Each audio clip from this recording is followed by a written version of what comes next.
Hi, as you can see that in this video we are going to first take a look at the software defined security and see what is SDN. Briefly we'll see what an SDN is, but I assume that you already have a background and understanding of typically what an SDN is, and then we'll take a look at the firewall virtualization within an SDN environment, and then finally we'll take a look at cloud security solution in this video.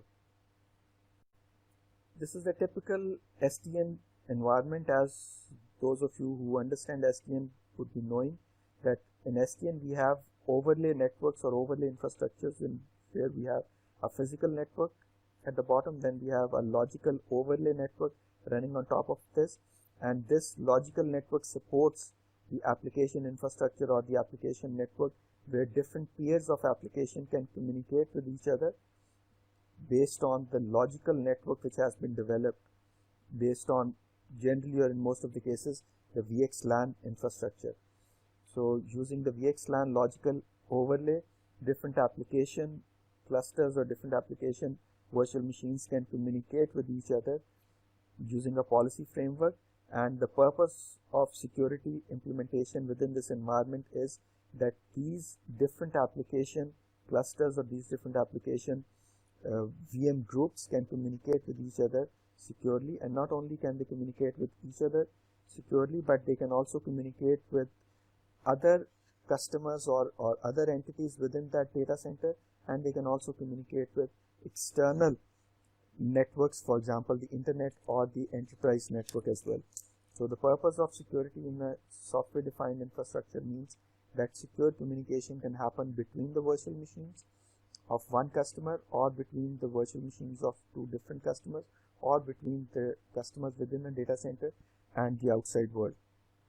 So here you can see that in an SDN framework we can have multiple tenants. This is a typical implementation of a cloud as well as cloud using SDN. We can have a tenant where different virtual machines are communicating with each other using the virtual firewalling. We also call this microsegmentation within the industry, IT industry. Some other vendors call this microsegmentation as well. Or we can also have the firewall virtualization or virtualization of a single physical firewall, the vSys1, vSys2. We've already discussed this in one of the previous videos. What is the firewall virtualization, or what are vSys1, vSys2, etc. So all this implementation is controlled by Huawei's Agile controller. We're going to look at the Agile controller concept and its implementation in detail in the next few modules. However, here you need to understand that Agile controller controls or pushes the policies which control or secure the traffic that is moving between the different virtual machines within one tenant, or the traffic that is moving between the tenants within the same data center or within the same software defined network. In the next slide you can see that we can control the traffic that is moving between two virtual machines here, or the traffic that is moving between the different tenants, possibly different tenants within the same data center. And also we need to secure the traffic that is moving between the data center or tenants within the data center and to the outside world. All this is made possible by the policies implemented by the Agile controller and certain other tools that are available to us within the data center, for example the CAS or the sandboxing solution. So this means that the SDN security implementation means intra-tenant security. This means that implementing security within the same tenant, between the virtual machines of that tenant, or between two tenants, that is at the border of one tenant, so that the traffic leaving or entering that tenant infrastructure or tenant network can be exchanged securely, or at the data center boundary.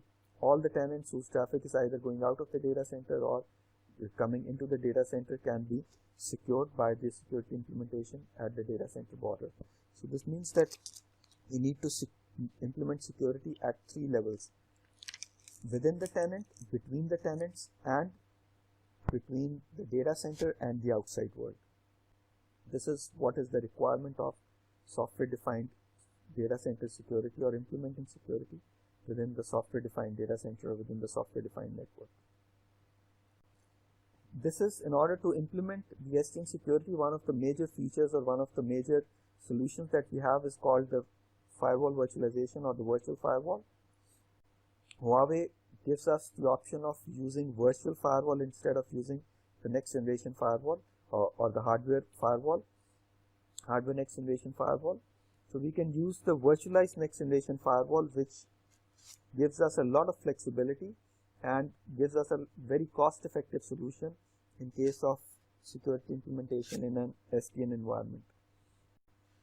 Huawei's virtual firewall solution offering includes 4 flavors or 4 different options.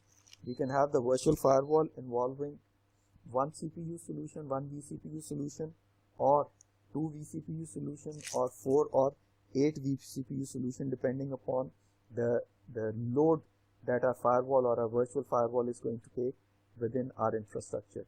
So we can have different flavors of virtual firewalls depending upon the size of the network that we have, or depending upon the amount of traffic that needs to be handled by these virtual firewalls.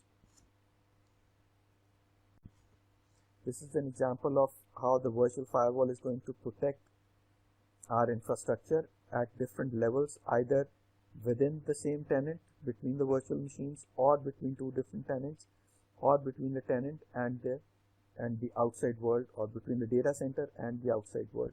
So we can implement this virtual firewalling solution at any of the 3 levels which we discussed in the previous one of the previous slides. And this is the scenario where we are implementing this in the cloud data center, where we've got different tenants sharing a cloud data center, or we can also have the virtual firewall implementation in the SDN implementation for one enterprise customer, where different departments or different VPCs, virtual private clouds, can use virtual firewalling for safely or securely exchanging traffic between themselves. So either in the cloud data center environment or the SDN environment, we can make effective use of virtual firewalls. This was about security implementation in an SDN environment. Now let's take a look at the security solutions that we can implement in a cloud data center or in a cloud environment. Basically, there are 2 types of solutions or 2 types of security implementations that we should be looking at with regards to cloud computing security. One is securing the cloud platform itself. When we have a cloud data center, we have a cloud platform which is enabling the cloud services within the cloud data center. We need to protect and secure that cloud platform itself. And then we could also look at another scenario where we are offering the cloud security, or we are offering security as a service to our cloud customers.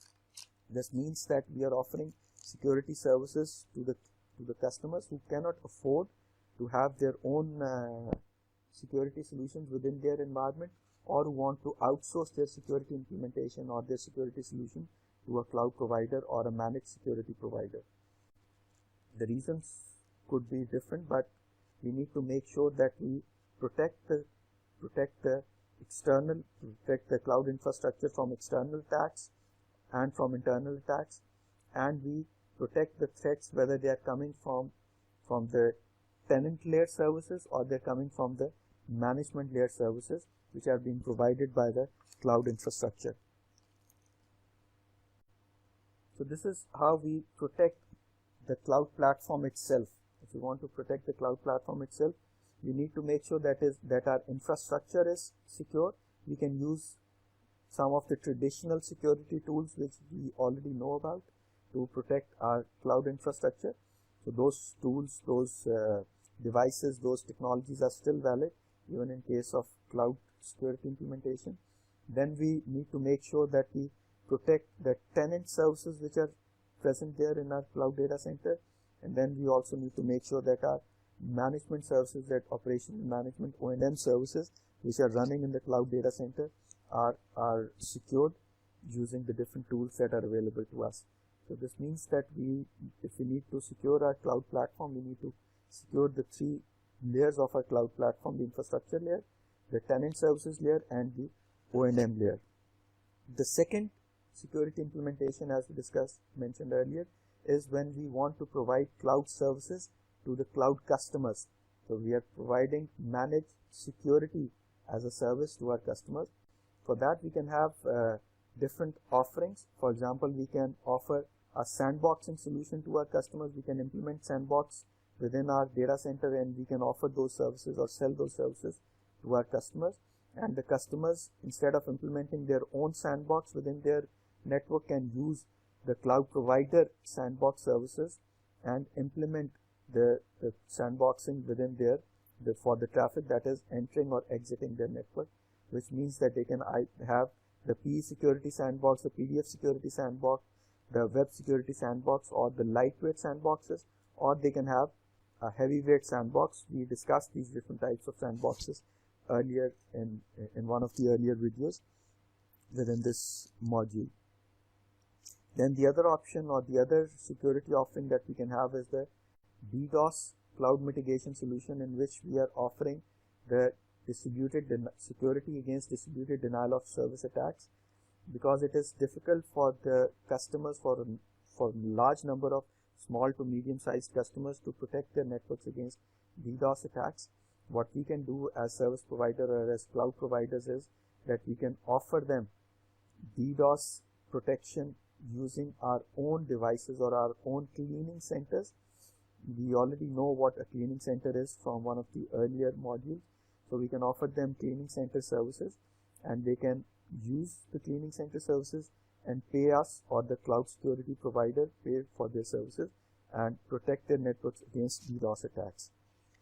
However, because of the nature of distributed denial of service attacks or the DDoS attacks, it is not easy to protect against these attacks, because these attacks are being generated from different sources, and those sources could be distributed across the world, across the globe, and it becomes increasingly difficult for a single cloud provider to protect its customers or protect its own infrastructure against those attacks. So what needs to be done is a coordinated effort by different ISPs, different cloud providers, and different security providers to work with each other and collaborate with each other, so that the DDoS attacks can be stopped, or DDoS attacks can be prevented closer to the sources from where they are being generated.